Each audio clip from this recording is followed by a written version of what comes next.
नमस्कार मित्रों, मैं विनोद राजपूत आपका मेरे YouTube चैनल में स्वागत करता हूं। मित्रों, आज जिस टॉपिक में बात करने वाले हैं वो तलाक के बारे में बात करने वाले हैं। स्त्री पुरुष की कुंडली में जो तलाक के योग बनते हैं वो कैसे बनते हैं उसके बारे में हम आज जानकारी लेंगे। हम जानते हैं कि सातवां जो भाव होता है वो विवाह का भाव होता है, जीवन साथी का भाव होता है। तो इसी भाव से हम सारी जानकारी लेने वाले हैं और इसी भाव से कुछ योग सातवें भाव से ही बनते हैं, उसी योग के बारे में जानकारी हम आज लेंगे। तो सातवें भाव के बारे में जानकारी लेने से किसी भी कुंडली में किसी भाव के बारे में अगर हमें जानकारी लेनी होती है तो हम तीन चीज़ों में विचार करते हैं। पहला, वह उस भाव के बारे में विचार करेंगे। दूसरा, भावेश के बारे में। और तीसरी जानकारी लेंगे कारक ग्रह के बारे में। भाव, जिस भाव की हम जानकारी ले रहे हैं, जैसे अगर आज हम तलाक के बारे में बात कर रहे हैं तो जीवन साथी जो सातवां भाव उसके बारे में जानकारी लेंगे। तो ये पहले इस भाव की कंडीशन देखेंगे। दूसरा टॉपिक होगा भावेश, जो भाव है जीवन साथी सातवां भाव में जो भी जिस ग्रह का भाव आ रहा है। जैसे कि यहाँ पर 7 नंबर है तो शुक्र का मानेंगे। अगर यहाँ पर 5 नंबर होगा तो सिंह राशि सूर्य का होगा।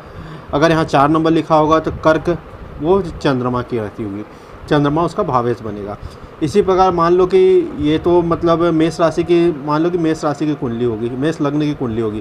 तो मेष लग्न की कुंडली में सातवां जो सप्तमेश बन रहा है वो बन रहा है शुक्र बन रहा है। तो यहाँ पर शुक्र की प्लेसमेंट देखेंगे, शुक्र कहाँ पर स्थित है, उस पर पाप ग्रहों की दृष्टि पड़ रही है कि शुभ ग्रहों की दृष्टि पड़ रही है, ये सारी जानकारी हम भावेश को भी देखेंगे सारा कंडीशन। तीसरा होता है कारक। तो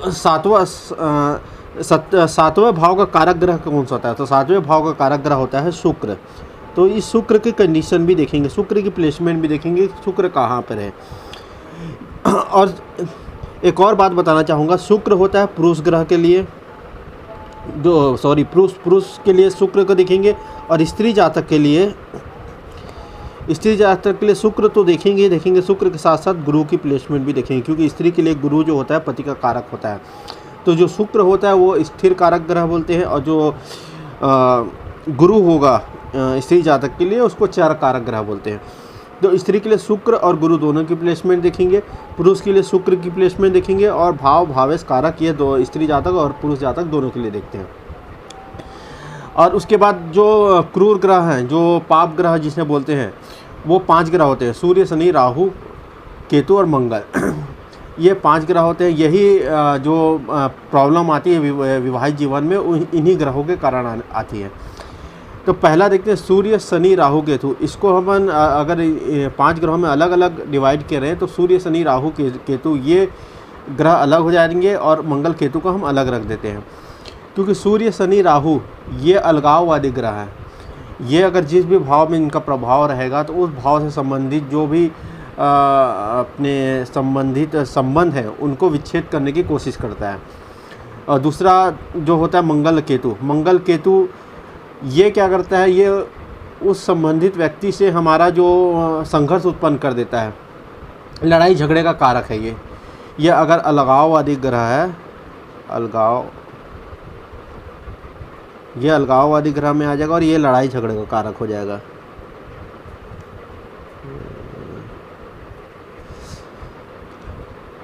अब यहाँ पर जो केतु है, क्योंकि कुंजवत केतु बोलते हैं, तो मंगल और केतु का जो गुण होगा वो लगभग एक जैसा होगा, और शनि और राहु के जो गुण होंगे वो एक जैसे होंगे। अब यहाँ पर हम देखते हैं कि ये योग कैसे बनते हैं कुंडली में। मान लो कि अगर यहाँ पर सूर्य है और यहाँ पर ये सूर्य, शनि या राहु में से किसी भी एक का या किसी दोनों का या तीनों का ही प्रभाव आ जाता है, तो ये जो भाव है वो पीड़ित हो जाएगा। इसी प्रकार अगर किसी और भी भाव में बैठ के, जैसे मान लो कि सूर्य यहाँ बैठा है तो सूर्य की 7वीं दृष्टि इसमें पड़ रही है, तो भी ये अपना अलगाववादी जो प्रभाव है वो इस भाव पे दिखाएगा, इस भाव को पीड़ित करेगा। शनि अगर यहाँ बैठ के 7वीं दृष्टि डाल रहा है, या राहु यहाँ बैठ के 7वीं दृष्टि डाल रहा है, तो भी वो इस भाव को प्रभावित करेगा। दृष्टि के बारे में देखें तो शनि की जो दृष्टि होती है, शनि की तीसरी दृष्टि होती है, 5वीं दृष्टि होती है और 10वीं दृष्टि होती है। शनि की दृष्टियाँ होती है, तो यहाँ पर या तो यहाँ 7वीं होती है, या तो शनि यहाँ से 7वीं दृष्टि डालेगा, या फिर तीसरी दृष्टि डालेगा, यहाँ बैठ के तीसरी दृष्टि डालेगा, या फिर शनि यहाँ बैठा हो और शनि की फिर 10वीं दृष्टि 7वें भाव में पड़ रही हो, तो भी शनि उतना ही प्रभाव डालेगा उस पर। तो ये शनि का प्रभाव हो गया। दूसरा राहु का प्रभाव होता है। राहु की दृष्टि कितनी कितनी होती है, तो राहु की 5वीं दृष्टि होती है, 7वीं दृष्टि होती है और 9वीं दृष्टि होती है। राहु भी वही सेम प्रभाव डालेगा, या अगर यहाँ पर बैठा हो तो 7वीं दृष्टि डाल देगा। 5वीं दृष्टि कहाँ से बैठ के डालेगा, यहाँ बैठा होगा तो पहली, दूसरी, तीसरी, चौथी, 5वीं दृष्टि डालेगा। यहाँ बैठा हो तो यहाँ से 7वीं, 8वीं, 9वीं दृष्टि 7वें भाव पे डालेगा। तो इस प्रकार शनि, राहु और सूर्य इस भाव को प्रभावित करेंगे, पीड़ित करेंगे। उसके बाद हम आगे बढ़ते हैं। अगर मंगल का प्रभाव हो तो मंगल अगर यहाँ बैठा हो तो 7वीं दृष्टि डालता है। मंगल का देखते हैं, मंगल की दृष्टि कौन कौन सी होती है, तो मंगल की दृष्टि होती है चौथी, 7वीं और 8वीं। चौथी, 7वीं, 8वीं दृष्टि होती है, मंगल की होती है। अगर मंगल यहाँ बैठा हो तो यहाँ बैठा हो तो पहली, दूसरी, तीसरी, चौथी दृष्टि यहाँ डालेगा। यहाँ बैठा हो तो 7वीं दृष्टि डाल रहा है, यहाँ बैठ रहा है तो 8वीं दृष्टि डालेगा। तो ये मंगल भी इसको प्रभावित करेगा। केतु की दृष्टि और राहु की दृष्टि सेम होती है, 5वीं, 7वीं, 9वीं दृष्टि। तो ये दृष्टि संबंध कैसे बनता है हम जान गए। अब उसके बाद देखते हैं भाव की कंडीशन। देखिए, अगर यहाँ पर कोई ग्रह बैठा हो या किसी ग्रह के पापी ग्रह की दृष्टि हो, इन 5 ग्रह में से अगर कोई ग्रह यहाँ बैठा हो या उसकी दृष्टि पड़ रही हो, तो ये भाव पीड़ित हो जाता है, पहली कंडीशन। दूसरा, अगर भावेश के बारे में देखना हो, अगर शुक्र कहीं भी इस भाव में, कुंडली में कहीं भी बैठा हो और उस पर अगर सूर्य, शनि, राहु, मंगल, केतु इससे अगर युक्त हो या फिर इन ग्रहों की दृष्टि उस पर पड़ रही हो, तो भावेश को भी पीड़ित मानेंगे। पहला भाव देख लिए, भाव अगर सही है या नहीं। दूसरा भावेश हमने देख लिया, भावेश की प्लेसमेंट कैसी है, या तो वो भावेश इन ग्रहों के साथ युक्त हो या इनकी दृष्टि पड़ रही हो, या फिर त्रिक भाव में हो गया हो। त्रिक भाव किसे कहते हैं, 6, 8, 12 को त्रिक भाव में। अगर भावेश अगर इन भावों में प्लेसमेंट हो जाती है तो भी भावेश पीड़ित हो जाता है। दूसरी कंडीशन देख लिए। तीसरी हम कारक ग्रह को देखते हैं। कारक ग्रह में हम देखेंगे शुक्र को। शुक्र की प्लेसमेंट कहाँ है, शुक्र कहीं 6, 8, 12 में तो नहीं चला गया। उन पे सूर्य, शनि, राहु, केतु, मंगल के साथ कहीं युक्त या दृष्टि संबंध तो नहीं बना रहा। ये कंडीशन हम देखते हैं। अगर ये सब कंडीशन में आता है तो भी हम शुक्र को भी पीड़ित मानते हैं, कारक ग्रह शुक्र को भी पीड़ित मानेंगे। तीसरी चीज़ देखते हैं, अगर स्त्री जातक में अगर देखना हो, अगर पुरुष जातक में तो इतना ही तक का भाव, भावेश, कारक देख लिए। अगर स्त्री जातक में देखना हो तो शुक्र के साथ साथ गुरु की प्लेसमेंट भी देखते हैं कि गुरु की प्लेसमेंट कहाँ है, कहीं 6, 8, 12 में तो नहीं, कहीं वो उसका संबंध या फिर उसकी दृष्टि संबंध इन 5 ग्रह सूर्य, शनि, राहु, केतु से तो नहीं बन रहा। अगर इनसे बन रहा है तो गुरु को भी हम पीड़ित मानते हैं। तो पहला, अगर यहाँ पर सूर्य, शनि, राहु, केतु, अगर इन ग्रहों से अगर ये भाव पीड़ित है या भावेश पीड़ित है तो ये अलगाववादी ग्रह है, इसलिए यह तलाक की स्थिति पैदा करते हैं। ये 3 ग्रह, ये जो 3 ग्रह हैं, ये तलाक की स्थिति पैदा करने में बहुत अहम रोल निभाते हैं। और दूसरा मंगल केतु विवाह में अगर इस भावेश कारक में अगर मंगल केतु का अगर असर है तो वो लड़ाई झगड़े के कारक है। ये लड़ाई झगड़े या तो वाद विवाद से ज़्यादा भी बढ़ सकते हैं, हाथापाई तक की नौबत आती है, मतलब शारीरिक बल का भी उपयोग हो सकता है उस संबंध में। तो ये मंगल केतु का कार्य। मंगल केतु अलगाववादी, ये सिर्फ लड़ाई झगड़ा उस रिश्ते में उत्पन्न करते हैं, ये तलाक की स्थिति उत्पन्न नहीं करते। तलाक की स्थिति तभी उत्पन्न होगी जब इन 3 ग्रहों का प्रभाव भावेश या कारक पे होगा, तभी तलाक की स्थिति उत्पन्न होती है। तीसरा, यहाँ पे जो कारक, अगर हम इसको 3 भागों में डिवाइड करते हैं तो भाव अगर पीड़ित हो 33% अगर हमको पीड़ित मानना चाहिए। अगर भावेश पीड़ित है तो 33% हम ले लेते हैं, और कारक पीड़ित है तो 33% ले लेते हैं। अगर इसमें अगर मानते हैं कि भाव जैसे पीड़ित हो गया, अगर ये दोनों की प्लेसमेंट सही है तो हम मानेंगे कि हाँ, जीवन सही चलेगा, कोई ज़्यादा दिक्कत नहीं आने वाली है।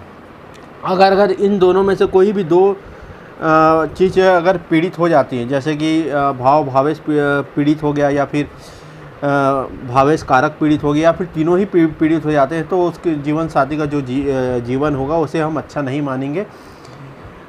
तो उसमें संबंध होता है, अगर इसमें से किसी भी दो में अगर अलगाववादी ग्रह का संबंध भी बनता है, उनका प्रभाव भी आ जाता है, तो तलाक की स्थिति बन जाती है। इसमें और भी कुछ कंडीशन होती है, उसको भी देखनी पड़ती है साथ साथ में। पर ये जो अगर इन तीनों में से किसी भी दो को अगर ये प्रभावित करते हैं, ये 3 ग्रहों में से, तो तलाक की स्थिति उत्पन्न हो जाती है। कभी कभी क्या होता है, यहाँ पे जैसे सूर्य हो गया, सूर्य के साथ शनि की दृष्टि भी पड़ गई, तो एक ग्रह से अगर ज़्यादा ग्रह का प्रभाव अगर किसी भावेश या कारक पे हो जाता है, तो उस योग को और प्रबल कर देता है, तलाक की स्थिति को और प्रबल कर देता है। दूसरी चीज़ अगर ये योग होने के बाद भी तलाक क्यों नहीं होते, वो मैं आपको बता रहा हूँ। क्योंकि अगर जैसे यहाँ पर 7 नंबर है और यहीं पर अगर शुक्र बढ़ जाता है, तो अगर इस अलगाववादी ग्रह का अगर प्रभाव यहाँ पर है, तो भी तलाक की स्थिति पैदा नहीं होती, उस तलाक की स्थिति को कमज़ोर कर देता है। क्योंकि यहाँ पर खुद ग्रह स्वामी आकर बैठ गया है, तो इस स्थिति को मतलब कमज़ोर कर देता है। और अगर यहाँ पर किसी गुरु की दृष्टि पड़ जाती है, शुभ ग्रह गुरु है, अगर गुरु की दृष्टि अगर इस जीवन साथी में पड़ जाती है या भावेश पे पड़ जाती है, तो भी तलाक की स्थिति को कमज़ोर कर देता है, तलाक होने नहीं देता, जातक का इतनी आसानी से तलाक नहीं होने देता। तो ये चीज़ें तलाक में हम इन बातों पे विचार करते हैं। दूसरा, नवमांश में स्थिति भी हम देखते हैं। अगर जैसे 7वां भाव है, तो 7वां भाव की नवमांश में स्थिति क्या है, कहीं से जो सप्तमेश है, वो 7वां भाव वो कहीं वहाँ त्रिक भाव में तो नहीं आ गया, या फिर जो नवमांश कुंडली उसमें त्रिक भाव का कुंडली जो लग्न तो नहीं बन गया। और ये सारी चीज़ें कहीं जो सप्तमेश है वो नीच राशि का तो नहीं हो गया। ये सारी चीज़ों पर भी हम विचार करते हैं। तो इस तरह हम तलाक के बारे में कुंडली में सारी चीज़ों पे विचार करते हैं। अब मैं आपको शॉर्ट में एक बात समझा देना चाह रहा हूँ कि हमने जो आज पढ़ा है वो क्या पढ़ा है। पहला, हम कुंडली में किसी भी भाव के बारे में विचार करते हैं, और किसी भी टॉपिक में अगर देखना चाहते हैं तो उस भाव को देखते हैं पहले। जैसे कि जीवन साथी के बारे में देखना है तो जीवन साथी के भाव के बारे में देखेंगे। उसी तरह जैसे मान लो कि जीवन साथी नहीं देखना, कर्म देखना है, तो कर्म भी वही फॉर्मूला अप्लाई होगा, भाव भावेश और कारक।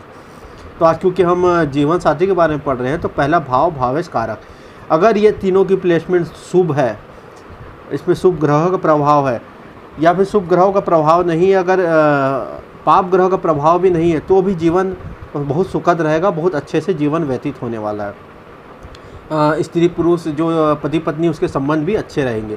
अगर इन तीनों पे शुभ ग्रह का प्रभाव है, पाप ग्रह का प्रभाव नहीं है, तो जातक बहुत ही सुखद जीवन व्यतीत करता है। तो आज क्या देखना होता है हमको, पहला भाव भावेश और कारक, और स्त्री पुरुष में शुक्र के साथ साथ गुरु की प्लेसमेंट भी देखनी होती है। तो ये आज हम आपको बता रहे थे कि तलाक के योग कैसे देखे जाते हैं। तो मुझे आशा है कि आपको समझ आ गया होगा। अगर फिर भी आपको कुछ अगर डाउट रहा हो इस टॉपिक में, तो आप मुझे कमेंट करिए, मैं आपको ज़रूर उस डाउट को क्लियर करने की कोशिश करूँगा।